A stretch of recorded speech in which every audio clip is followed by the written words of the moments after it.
दोस्तों से नमस्ते। हमारे कुसुम लोकगीत चैनल पे आप लोगों का स्वागत है।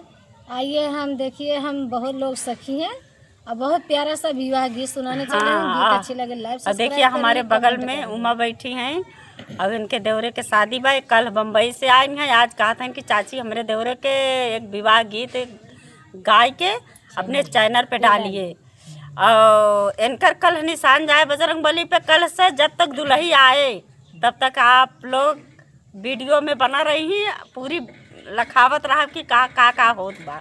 मेहंदी से लेके मतलब पूरा सब कुछ हमरे पड़ोसे हैं एकदम। इसलिए अब आज पहला गीत गावे चलत है। पहला तो देवी के माई को होता है, लेकिन आन दिन गाओ। आज इनके घरे नहीं है, बाग में है। आइए गीत के सुनाती हूँ। तलवा में सूखी गाई तल के नारैया हो। खेतवा में गेहूं के बाल जी। तलवा में सूखी गाई तल के नारैया हो। खेतवा में गेहूं के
पलकी में सूखी गाये दूल्हे पर भाकर रामा पन बिना ओठ को मिला जी पलकी में सूखी गाये दूल्हे पर भाकर रामा पन भी